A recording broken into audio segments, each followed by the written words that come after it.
आहेत अपेक्षा, दबाव आणि अभ्यास, तर याला तुम्ही कसं पाहता? माझ्या घरी तर ॲक्च्युली होतं ते की मला तर मम्मी पप्पा मागे लागले होते नीट ते बट आय वॉज लाईक नाही, माझा एक गोल सेट आहे की मला NITच करायचं आहे. सो बेसिकली तेच की if you set your mind it something you will achieve it and you the basics formula is की you have to be discipline ठेवला की you will just get over with everything. Like कारण की mostly because of phones and all usually आपण discipline नसतो. तर ते एक खूप मेन गोष्ट आहे की डिसिप्लिन राहावं. डिसिप्लिन आलं की मग सगळं अचीव होतं. म्हणजे स्वयंशिस्त असली पाहिजे की काय करायचं आणि करायचं तर किती वेळ करायचं.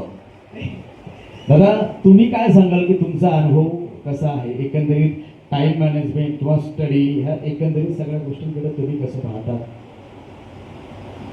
माझं बेसिक रूल आहे की तुमचं एन्व्हायरमेंट ठीक राहायला पाहिजे. फ्रेंड्स, तुम्ही इकडे खूप इंजिनिअरिंग कॉलेजमधले जण पण असणार की तुम्हाला माहिती आहे की तुमचा ग्रुप चांगला असला की तुम्हाला पण पुढे जायला म्हणजे सक्सेससाठी खूप सोपं पडतं. अच्छा, म्हणजे तुमचं फ्रेंड सर्कल, वातावरण आणि सर्वात महत्वाचं आपण कोणासोबत उठतो बसतो आणि आपण कोणासोबत आपली मैत्री आहे यावरती पण डिपेंड करते की यश